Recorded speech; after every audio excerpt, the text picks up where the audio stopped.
Hey everyone, it's Miss Garcia. This week we're going to be doing things a little bit differently because I'm going to be out for most of the week. So we're going to be trying this out on Monday when I am there so that we can make sure that this works properly and you have a good understanding of what I'm expecting of you. Um, but we're still going to continue reading The Things They Carry by O'Brien and hopefully get into The Sorrow of War, which is from the Vietnamese perspective. So the way this is going to work is that the substitute um, or Mr. Jones is going to play this audio recording of me reading the story. And I'm going to read it as normal, like I've been doing, and I'll stop and ask questions. And when I stop and ask questions, instead of you answering them verbally, you're going to write them down on a sheet of paper. Now, this sheet of paper needs to have your MLA heading, and it needs to be titled The Things They Carry Questions, and you'll just keep it all week long and answer the questions as we go. And it should be an easy 100. I'm not looking for correct answers. I'm looking for more thoughtful questions. How would you answer these questions if I were in class? And again, we're going to practice this on Monday while I am there with you guys. So again, you need to have a sheet of paper with your MLA heading, and you're going to title it The Things They Carry Questions, and you're just going to answer the questions. You don't have to write the question, just answer the questions on that sheet of paper. You'll keep it in your folder every day, and then I will check it when I get back on Monday. And again, this should be an easy 100. I'm also going to make it easy for you by giving you a hard copy of the questions, because I do know that sometimes it is hard to answer questions when it's just asked. And I'm going to continue reading. So again, I will read, ask questions, you'll answer it on your paper, you'll put said paper in your folder every day at the end of class, and then it will be for a grade. And that way I can continue reading this and we can continue moving forward while I'm not there. And if you have any questions, ask Mr. Jones. I'll also make sure to have like an example up for you guys so that you'll see how I want that taken care of. So before we move on to the next chapter in the field, let's just kind of recap what we've learned. So in the chapter that we read, we met some of the guys from the platoon. We met Lieutenant Cross, who we all know is obsessed with Martha. And though he swears that he's no longer going to obsess over her, he's going to. We know he's going to. He still carries around the pebble, even though he did get rid of her letters and her pictures. Then we have Lavender, who was shot in the head. Boom down is how they described it. And he was always afraid the whole time. And he gets shot in the head coming back from going to the bathroom. And it kind of surprises everybody because they thought that Struck, who had just come out of the hole, was going to be the one that was shot. We also met Sanders, who's the radio guy, and he talks a lot. And a lot of the stuff that he says is just to say it. He thinks he's being funny, but nobody else seems to get his humor, and he just seems to be talking to talk. We've also met Kiowa, who's the Native American who carries around the Baptist Bible that's illustrated, which indicates he might not be able to read, and he uses it as a pillow. And then he also has his grandfather's hatchet and a mistrust for the white man. He does not seem as fazed as the other guys about being outside. He actually seems to enjoy being out there in the jungle. And he is the one that really saw Lavender die. He says it was just boom down. He didn't flail or anything, but he needed to talk about it a lot. And he really wasn't mourning him. He was more just relieved it wasn't him. Then we have Bowker, who they say is a gentle guy. But as gentle as he is carrying around a Vietnamese teenage boy's thumb as like a good luck charm. And that was given to him by Sanders. Then we have Dobbins, who's the really big guy who loves sweets. And he's also the one that carries the pantyhose around his neck from his girlfriend, which was a little interesting. We have Lee Struck, who carries the slingshot. He swears that he'll always have ammunition with that. And he was the guy that went down into the hole and everybody was worried was going to die on the day that Lavender gets killed. And then we have Rat Kiley, who's the medic, who always has M&Ms with him. So those are some of the guys we've been introduced to. There are more men in the platoon than these guys, but these are the characters that we have been introduced to in the previous chapter. And they did indicate that each man carries something that's slightly different. for each one of them. Some things they carry the same, but they are carrying a lot physically, which is the more tangible items. Remember, tangible means you can touch things, and also the emotional and psychological things that are intangible, things that can't be touched, like their fear, their regret, their worry. And remember, these guys really don't want to be there. So let's go ahead and continue on with the next chapter. It's called In the Field. So let's begin. At daybreak, the platoon of 18 soldiers formed into a loose rank and began wading side by side through the deep muck of the shit field. They moved slowly in the rain. Leaning forward, heads down, they used their butts of their weapons as probes, wading across the field to the river and then turning and wading back again. They were tired and miserable. All they wanted now was to get it finished. Kiowa was gone. He was under the mud and water, folded in with the war, and their only thought was to find him and dig him out and then move on to someplace dry and warm. So what do you think he means when he says folded in with the war? So question that you need to answer is, what does it mean when they say Kiowa was folded in with the war?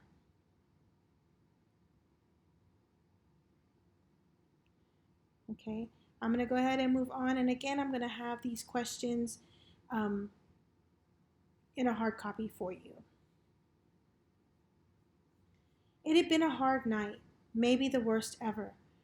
The rains had fallen without stop, and the Song Trabong had overflowed its bank, and the muck had now risen thigh deep in the field along the river. A low gray mist hovered over the land. Off to the west there was a thunder, soft little moaning sounds, and the monsoons seemed to be the lasting element of the war.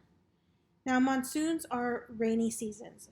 So in Southeast Asia and South Asia, there are these times or seasons where it rains nonstop. And so it's like raining every single day for like a month or so. So these are the monsoon seasons. The 18 soldiers moved in silence. First Lieutenant Jimmy Cross went first, now and then straightening out the rank, closing up the gaps. His uniform was dark with mud. His arms and face were filthy. Early in the morning he had radioed in the MIA report, giving the name and circumstances, but he was determined to find his man, no matter what, even if it meant flying in slabs of concrete and damming up the river and draining the entire field. He could not lose a member of his command like this. It wasn't right. Kiowa had been a fine soldier and a fine human being, a devout Baptist, and there was no way Lieutenant Cross would allow such a good man to be lost under the slime of a shit field. So I want you to get this very clear. When he's talking about a shit field, that's what he's literally talking about. This is a field where they would dump feces and things in, and the men were in this field. So they're wading through mud and feces, trying to find Kiowa. So thinking about that, what does this indicate about how they feel about Kiowa? That they're willing to wade through mud and shit to find him. So what can we infer, and what does this indicate about how the men feel about Kiowa, that they're willing to search for him through this crap? Okay, I'm going to move on, but again, there will be hard copy of the questions. Briefly, he stopped and watched the clouds. Except for some occasional thunder, it was deeply quiet morning, just the rain and the steady sloshing sounds of 18 men wading through the thick waters. Lieutenant Cross wished the rain would let up. Even for an hour, it would make things easier. But then he shrugged. The rain was the war, and you had to fight it. Turning, he looked out across the field and yelled at one of his men to close up the rank. Not a man, really, a boy. A young soldier stood off by himself at the center of the field in knee-deep water, reaching down with both hands as if chasing some object just beneath the surface. The boy's shoulders were shaking. Jimmy Cross yelled again, but the young soldier did not turn or look up. In his hooded poncho, everything caked with mud, the boy's face was impossible to make out. The filth seemed to erase identities, transforming the men into identical copies of a single soldier, which was exactly how Jimmy Cross had been trained to treat them, as interchangeable units of command. So let's think about that. They're indicating that each man looks the same. Also, let's remember that when we started, we only had 16 or 17 guys in this platoon, and now there are more men. So more men are coming. So what is the idea that these men are kind of interchangeable? They all look the same. There's a single soldier in reality. What is that reinforcing about how these men are seen? Are they replaceable? Are they irreplaceable? So does the higher ups in the war really think of these men as unique individuals that cannot be replaced, or are they just soldiers that can be replaced over and over again? So for this question, you just have to write irreplaceable or replaceable. It was difficult sometimes, but he tried to avoid that sort of thinking. He had no military ambitions. He preferred to view his men not as units but as human beings. And Kiowa had been a splendid human being, the very best, intelligent and gentle and quiet spoken. Very brave too, and decent. The kid's father taught Sunday school in Oklahoma City, where Kiowa had been raised to believe in the promise of salvation under Jesus Christ. And this conviction had always been present in the boy's smile, in his posture towards the world, in a way he never went anywhere without an illustrated New Testament that his father had mailed to him as a birthday present back in January. A crime, Jimmy Cross thought. Looking out towards the river, he knew for a fact that he had made a mistake setting up here. The order had come from higher up, true, but still he should have exercised some field discretion. He should have moved to higher ground for the night, should have radioed in false coordinates. There was nothing he could do now, but still it was a mistake and a hideous waste. He felt sick about it. Standing in the deep waters of the field, First Lieutenant Jimmy Cross began composing a letter in his head to the kid's father, not mentioning the shit field, just saying what a fine soldier Kiowa had been, what a fine human being, and how he was the kind of son that any father could be proud of forever. So here they're indicating that the orders came from higher up to post in this shit field, to sleep in this field. Do you think that Lieutenant Cross should have obeyed the orders, or should he have disobeyed the orders? So again, this is an easy question. Should he have obeyed or disobeyed? And that's all you have to write. Obeyed. Should he have obeyed the orders from higher up that they needed to stay in this field? Or should he have disobeyed and set up somewhere else? So that's all you have to write. Obeyed or disobeyed. The search went slowly. For a time, the morning seemed to brighten, the skies going to a lighter shade of silver, but then the rains came back hard and steady. There was a feel of permanent twilight. At the far left of the line, Azar and Norman Bowker and Mitchell Sanders waded through the edge of the field closest to the river. They were tall men, but at times the muck came to mid-thigh, other times to the crotch. Azar kept shaking his head. He coughed and shook his head and said, "Man, talk about irony. I bet if Kiowa was here, I'd bet he'd just laughed. Eating shit. It's your classic irony." "Fine," said Norman Bowker. "Now pipe down." Azar sighed. "Wasted in the waste," he said. "A shit field. You got to admit it's pure world-class irony." So again, we're seeing this instance of the men making jokes when it comes to death. Why do you think they continue to make jokes about death? So write that down. Why do you think they continue to make jokes about death? And remember, even Kiowa did it when Lavender died. And Sanders has done it. And again, we also see where Bowker here is kind of like, don't talk about it. But we know that Bowker will need to talk about it. So why do you think that they're continuing to make jokes about death? The three men moved with slow, heavy steps. It was hard to keep balance. Their boots sank into the ooze, which produced a powerful downward suction, and with each step they would have to pull up hard to break the hold. The rain made quick dents in the water, little tiny mouths, and the stink was everywhere. When they reached the river, they shifted a few meters to the north and began wading back up the field. Occasionally, they used their weapons to test the bottom, but mostly they just searched with their feet. A classic case, Azar was saying, biting the dirt, so to speak, that tells the story. Enough, Bowker said. Like those old cowboy movies. One more redskin bites the dirt. I'm serious, man. Zip it shut. Azar smiled and said, classic. The morning was cold and wet. They had not slept during the night, not even for a few moments, and all three of them were feeling the tension as they moved across the field towards the river. There was nothing they could do for Kiowa. Just find him and slide him aboard a chopper. Whenever a man died, it was always the same, a desire to get it over with quickly, no fuss or ceremony, and what they wanted now was to head for a ville and get under a roof and forget what had happened during the night. Halfway across the field, Mitchell Sanders stopped. He stood for a moment with his eyes shut, feeling along the bottom with a foot. Then he passed his weapon over to Norman Bowker and reached down into the muck. After a second, he hauled up a filthy green rucksack. The three men did not speak for a time.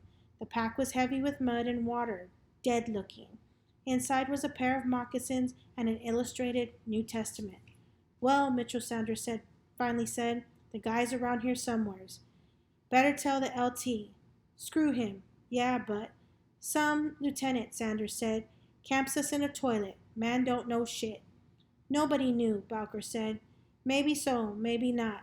10 billion places we could have set up last night. The man picks a latrine. Norman Bowker stared down at the rucksack. It was made of dark green nylon with an aluminum frame, but now it had a curious look of flesh. It wasn't the LT's fault, Bowker said quietly. Whose then? Nobody's. Nobody knew till afterward. So I want you, at this point, right, just from what we know in this chapter, whose fault is it that Kiowa has died? Is it the lieutenant? Lieutenant Cross's? Is it the higher-ups? Is it nobody's fault? Who do you think? There's no right answer, just based on your own feelings from what we've learned so far in the chapter. Whose fault is Kiowa's death? Mitchell Sanders made a sound in his throat. He hoisted up the rucksack, slipped into the harness, and pulled the straps tight. All right, but this much for sure. The man knew it was raining. He knew about the river. 1 + 1. Add it up. You get exactly what happened. Sanders glared at the river. Move it, he said. Kiowa's waiting on us. Slowly then, bending against the rain, Azar and Norman Bowker and Mitchell began wading again through the deep waters, their eyes down, circling out from where they had found the rucksack. First Lieutenant Jimmy Cross stood 50 meters away. He had finished writing the letter in his head, explaining things to Kiowa's father, and now he folded his arms and watched his platoon crisscrossing the wide field. In a funny way, it reminded him of the municipal golf course in his hometown in New Jersey. A lost ball, he thought. Tired players searching through the rough, sweeping back and forth in the long, systematic patterns. He wished he were there right now, on the 6th hole, looking out across the water hazard that fronted the small flat green, a 7-iron in his hand, calculating wind and distance, wondering if he should reach instead for an 8. A tough decision, but all you could ever lose was a ball. You didn't lose a player, and you never had to wade out into the hazard and spend the day searching through the slime. So what does this indicate about Lieutenant Cross? He's comparing searching for Kiowa's body to searching for a golf ball on a golf course.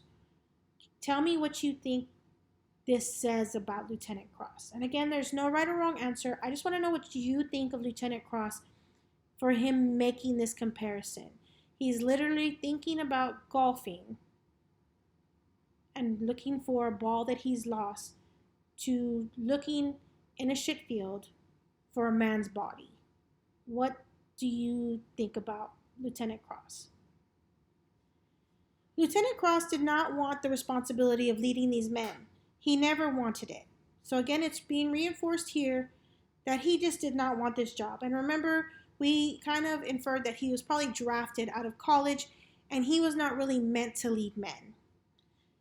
In his sophomore year at Mount Sebastian College, he had signed up for the Reserve Office training course without much thought, an automatic thing because his friend had joined and because it was worth a few credits and because it seemed preferable to letting the draft take him. Okay, so now we realize that our prediction about him about being drafted was wrong. He signs up for extra credits in college. So he kind of is like, let me do this before they call my number. We're going to find out whether or not this was a good choice for him, whether he was ready for this. He was unprepared. 24 years old, and his heart wasn't in it. Military matters meant nothing to him. He did not care one way or the other about the war, and he had no desire to command. And even after all these months in the bush, all these days and nights, even then he did not know enough to keep his men out of the shit field. So right here, I want you to tell me, do you think the Lieutenant Cross was made for the war? Was he, yes, he signs up himself, but should he have signed up? Was he meant to be in war? Yes or no? You can either write yes or no and give me your thoughts, or just yes and no, okay? What should he have done, he told himself, was follow his first impulse. In the late afternoon yesterday, when they reached the night coordinates, he should have taken one look and headed for higher ground. He should have known. No excuses. At one edge of the field was a small ville, and right away a couple of old mama sons had trotted out to warn him. Number 10, they said. Evil ground. Not a good spot for good GIs. But it was war, and he had his orders, so he'd set up a perimeter and crawled under their ponchos and tried to settle in for the night. The rain never stopped. By midnight, the Song Tran Bong had overflowed its banks. The field turned into slop, everything soft and mushy. He remembered how the water kept rising, how a terrible stink began to bubble up out of the earth. It was a dead fish smell, partly, but something else too. And then later in the night, Mitchell Sanders had crawled through the rain and grabbed him hard on the arm and asked what he was doing setting up in a shit field. The village toilet, Sanders said. He remembered the look on Sanders' face. The guy stared for a moment and then wiped his mouth and whispered shit and then crawled away into the dark. So right here, I want you to tell me, do you think Sanders was right to be upset with Lieutenant Cross? So Sanders is upset because they were warned that this was bad ground. They learned that this is where the village dumps its crap, literally. And it's kind of like in an open field. There's no cover for these guys. Is Sanders right to be upset with Lieutenant Cross? A stupid mistake. That's all it was, a mistake, but it had killed Kiowa. Lieutenant Jimmy Cross felt something tighten inside him. In the letter to Kiowa's father, he would apologize point blank, just admit to blunders. So he's saying here he's going to admit to, oh, I made a mistake, my bad. So how do you think Kiowa's father would take that? If you were Kiowa's family, how would you take somebody saying, oh, it was just a simple mistake, sorry your relative died? He would place the blame where it belonged. Tactically, he'd say. It was indefensible ground from the start, low and flat, no natural cover. And so late in the night, when they took mortar fire from across the river, all they could do was snake down under the slop and lie there and wait. The field just exploded. Rain and slop and shrapnel, it all mixed together, and the field seemed to boil. They would explain this to Kiowa's father. Carefully, not covering up his own guilt, he would tell how the mortar rounds made craters in the slush, spraying up great showers of filth, and how the craters then collapsed on themselves and filled up with mud and water, sucking things down, swallowing things, weapons and entrenching tools and belts of ammunition, and how in this way his son Kiowa had been combined with the waste and the war. My own fault, he would say. Straightening up, First Lieutenant Jimmy Cross rubbed his eyes and tried to get his thoughts together. The rain fell in cold, sad drizzle. Off towards the river, he again noticed the young soldier standing alone in the center of the field. The boy's shoulders were shaking. Maybe it was something in the posture of the soldier, or the way he seemed to be reaching for some invisible object beneath the surface. But for several moments, Jimmy Cross stood very still, afraid to move, yet knowing he had to. And then he murmured to himself, "My fault," and he nodded and waded out across the field towards the boy. The young soldier was trying hard not to cry. He too blamed himself. Bent forward at the waist, groping with both hands, he seemed to be chasing some creature just beyond reach, something elusive, a fish or a frog. His lips were moving. Like Jimmy Cross, the boy was explaining things to an absent judge. It wasn't to defend himself.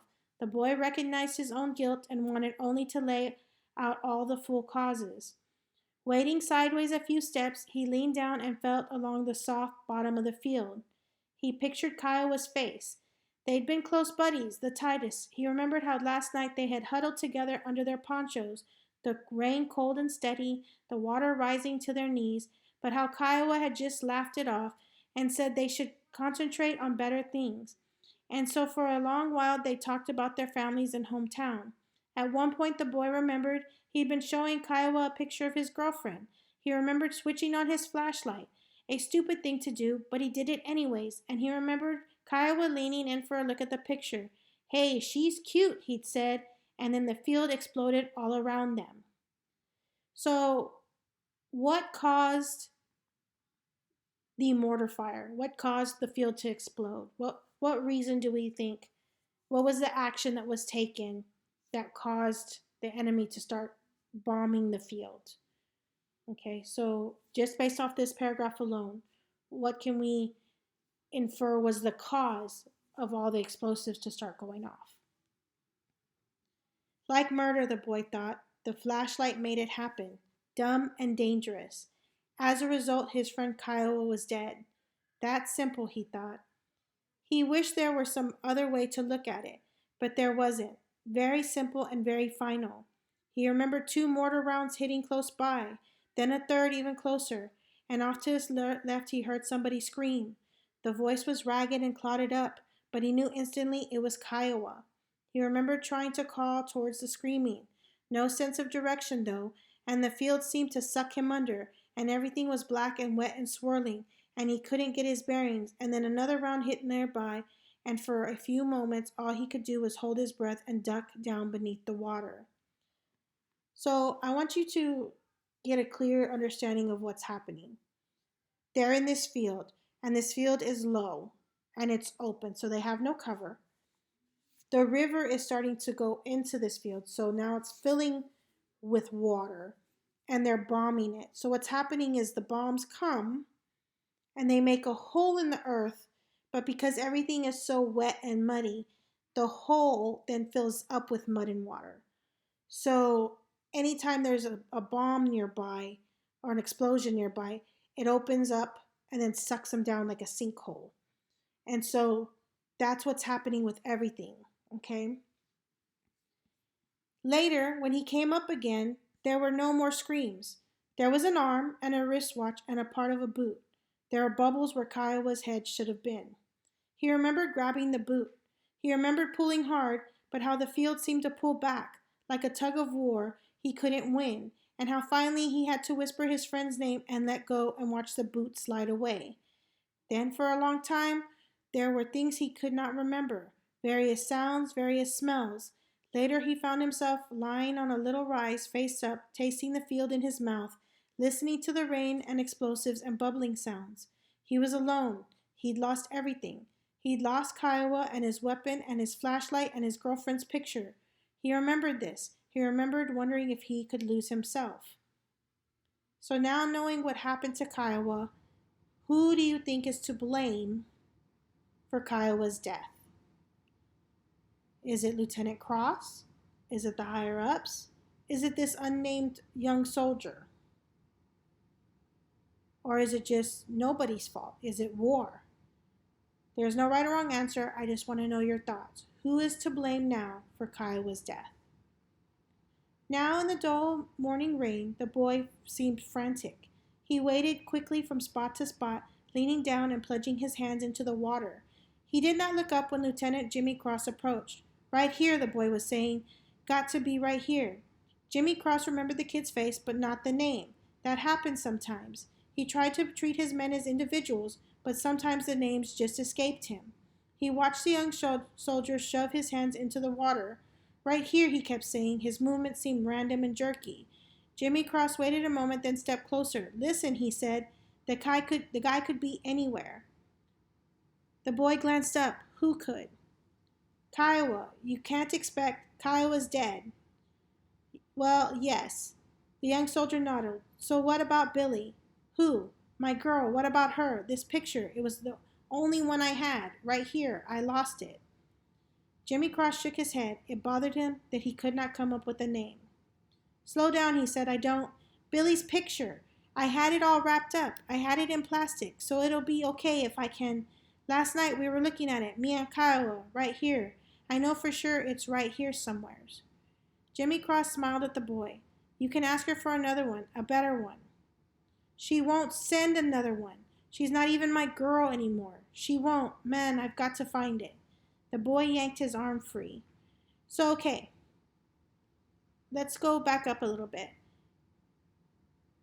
When we start off, Lieutenant Jimmy Cross thinks that the boy's looking for Kiowa's body. But we know he's not looking for Kiowa's body. He's looking for a picture. What kind of irony is that? Is it situational? Is it dramatic? Or is it verbal? So we know something that Lieutenant Cross does not know. Also, the next question I want you to answer is, why do we think this boy is so hyper-focused on finding the picture? It doesn't seem logical that that's what he's looking for, because he should be looking for Kiowa's body, but instead he's looking for the picture. Why do we think he's doing that? Why is he so hyper-focused on this picture? Is he in shock? Is he just crazy? Like, what is the reasoning? Why is he looking for the picture instead of Kiowa's body?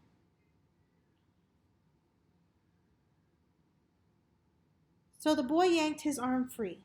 He shuffled sideways and stooped down again and dipped into the muck with both hands.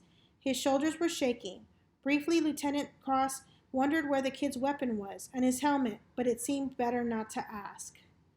He felt some pity come on him. For a moment, the day seemed to soften. So much hurt, he thought. He watched the young soldier wading through the water, bending down and then standing and then bending down again, as if something might finally be salvaged from all the waste. Jimmy Cross silently wished the boy luck.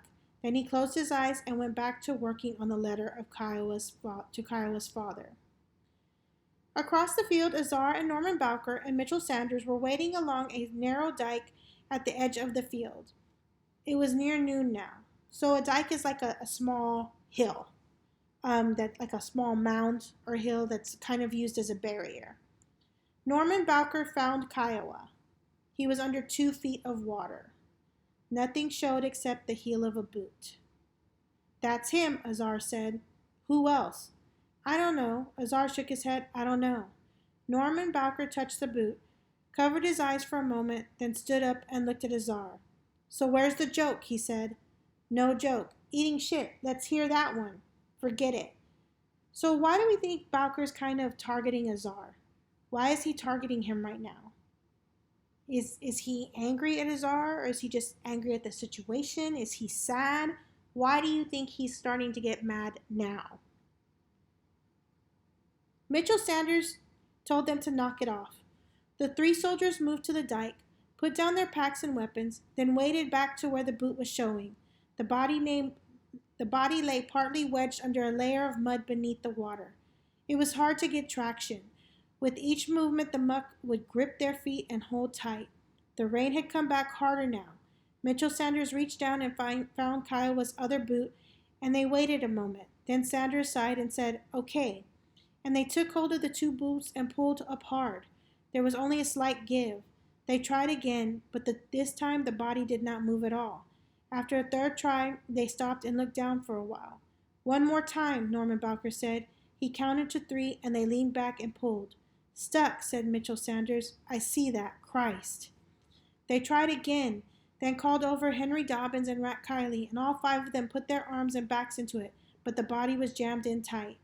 Azar moved to the dike and sat holding his stomach. His face was pale. The others stood in a circle, watching the water. Then after a time, somebody said, we can't just leave him there. And the men nodded and got their entrenching tools and began digging. It was hard, sloppy work. The mud seemed to flow back faster than they could dig, but Kiowa was their friend, and they kept at it anyways. So just this action right here, They went through a lot to find him, and now they're trying extra hard to get him, and they refuse to leave him. What does this indicate about how they felt about Kiowa versus how they felt about Lavender?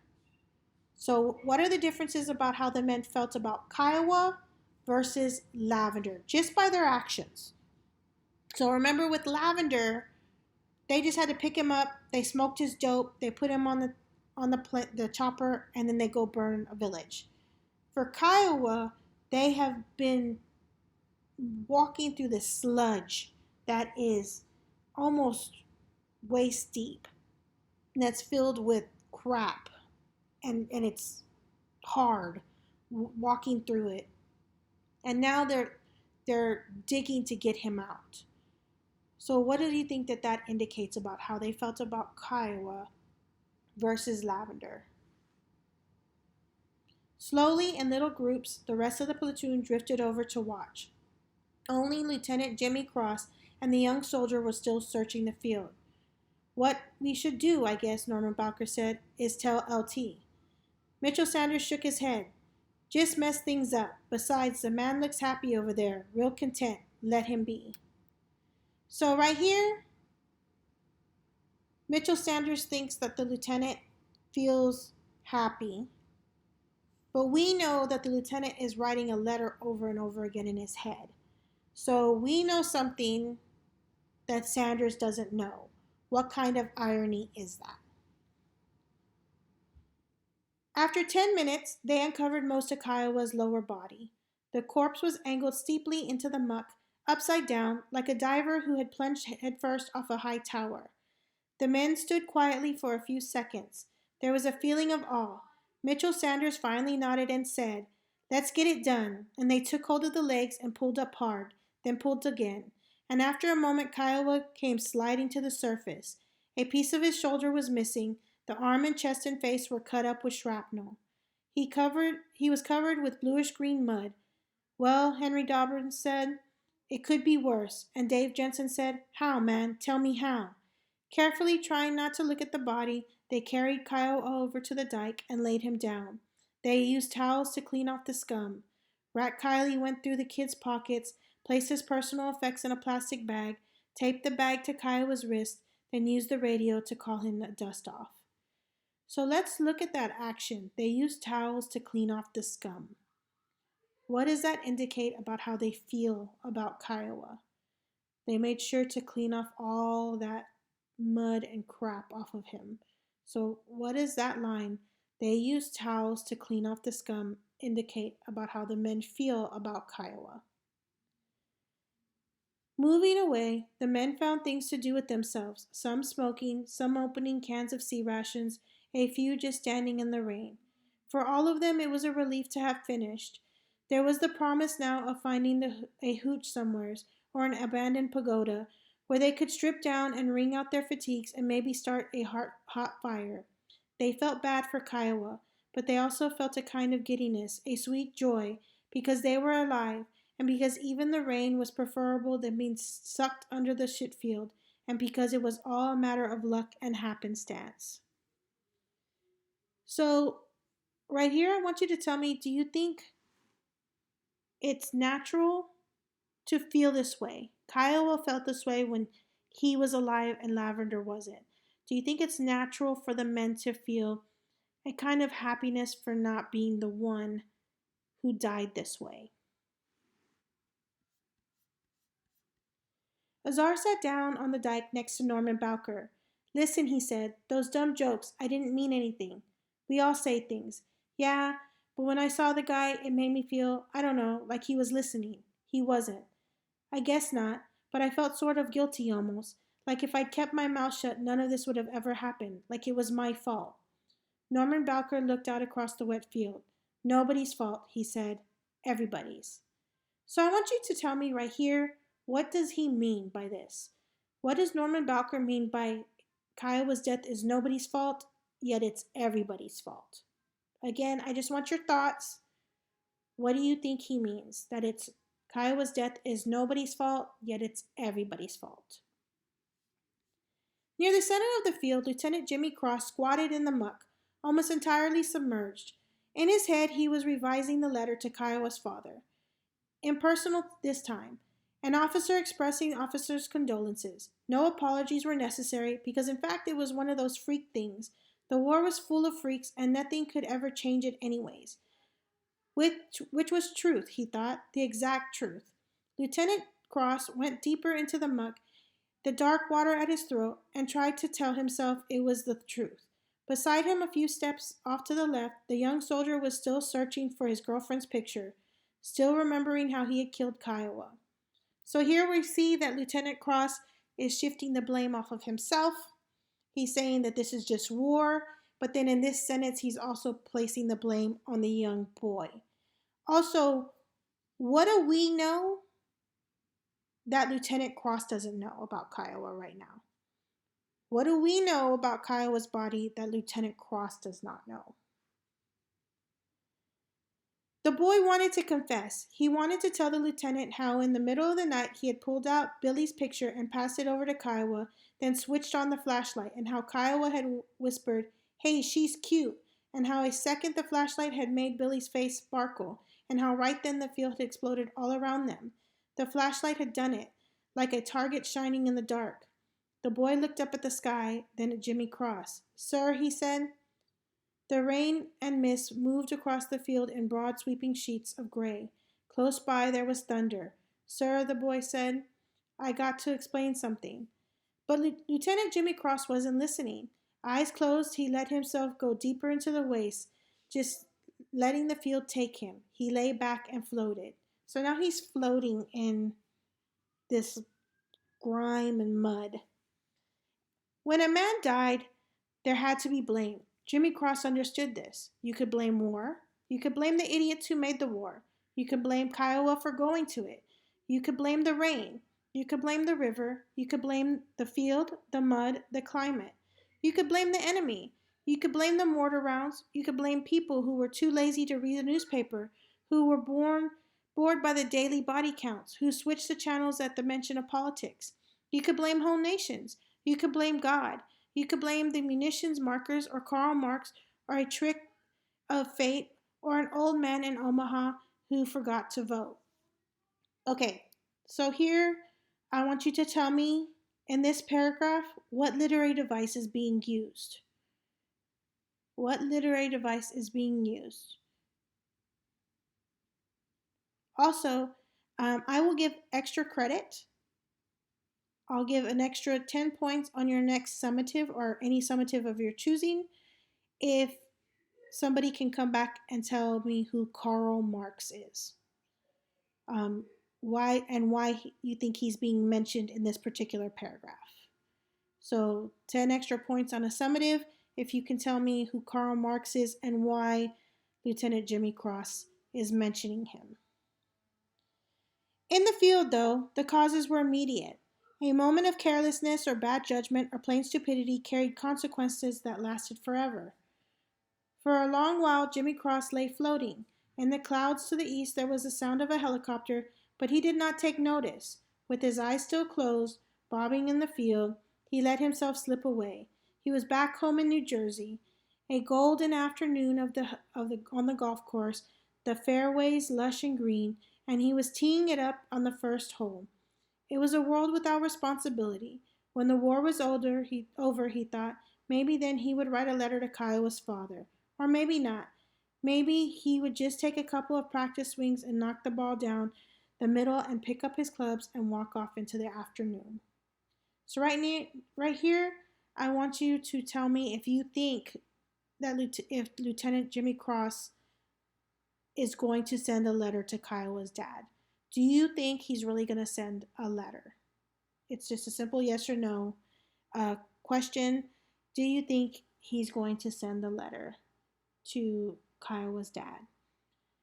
And I also want you to realize that this paragraph reinforces the idea that Jimmy Cross is really not in this war. His body is in the war, but his mind is elsewhere. First it was with Martha, but notice now he's not even talking about Martha. He's just talking of escaping. He wants to be on a golf course in New Jersey. He wants to be home. And I want you to tell me whether or not you can blame him for that. We know now he was not drafted. He signed up thinking he was just going to get extra college credits. And he gets sent to this war. And first he obsesses over Martha, and now he's obsessing over just escaping. Can we blame him for mentally not being in this war? Okay, this is the last little chapter that we're going to read, and it is a very short chapter. It's called Good Form. It's time to be blunt. I'm 43 years old, true, and I'm a writer now, and a long time ago I walked through Quang Nang province as a foot soldier. Almost everything else is invented. So here he's telling us, I was really a soldier. A long time ago, I was in Vietnam and I was a foot soldier, but other things were invented. So some of these stories were invented. But let's see if we can trust this statement. But it's not a game. It's a form. Right here now, as I invent myself, I'm thinking of all I want to tell you about why this book is written as it is. For instance, I want to tell you this. 20 years ago, I watched a man die on a trail near the village of Mai Ki. I did not kill him, but I was present, you see, and my presence was guilt enough. I remember his face, which was not a pretty face because his jaw was in his throat, and I remembered feeling the burden of responsibility and grief. I blamed myself, and rightly so, because I was present. So right here, I want you to tell me that is being in the presence of war make you guilty or not? Why or why not?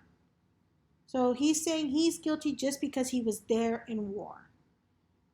Do we think that does make you guilty? To be in war, does it make you guilty or not? Why or why not? But listen, even that story is made up. I want you to feel what I felt. I want you to know why story truth is truer sometimes than happening truth. Here is the happening truth. I was once a soldier. There are many bodies with real faces, but I was young then and I was afraid to look. And now, 20 years later, I'm left with faceless responsibilities and faceless grief. Here is the story truth. He was a slim, dead, almost dainty young man of about 20. He lay in the center of the red clay trail near the village of Mai Ki. His jaw was in his throat. His one eye was shut, the other eye was star-shaped hole. I killed him. Okay, so notice here, he's saying he killed him, but previously he said he did not kill him. So he seems to be flip-flopping.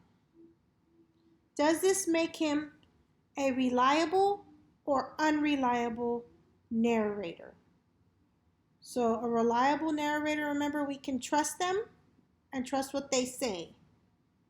An unreliable narrator, we question what they say. So these paragraphs so far, does this make him a reliable or unreliable narrator? What stories can do, I guess, is make things present. I can look at things I never looked at. I can attach faces to grief and love and pity and God. I can be brave. I can make myself feel again. Daddy, tell the truth, Kathleen can say. Did you ever kill anybody? And I can honestly say, of course not. Or I can say honestly, yes. So he's saying here that by writing, he can put faces to memories that are starting to fade. So his memories are real. He was in war. But war can sometimes be blurred. But it leaves a mark on him. And by writing, it makes those memories truer to him.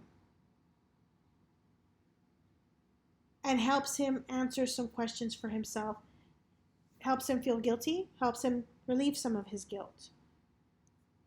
So the last question I want you to answer about this whole story, the chapters that we've read, is what effect do we feel the war had on these men?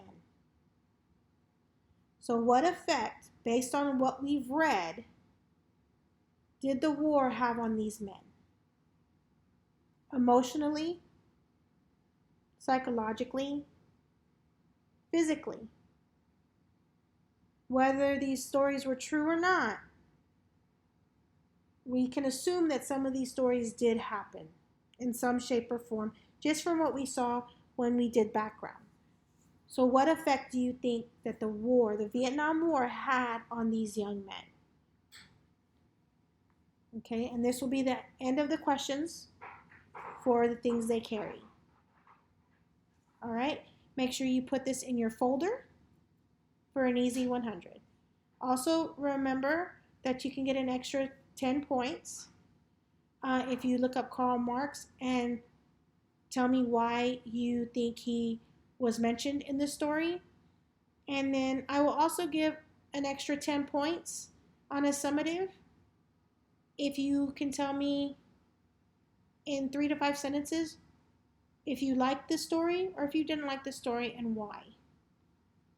So an extra easy 10 points on a summative if you add to the bottom of your answer sheet if you like the story or not, and in 3 to 5 sentences why or why not.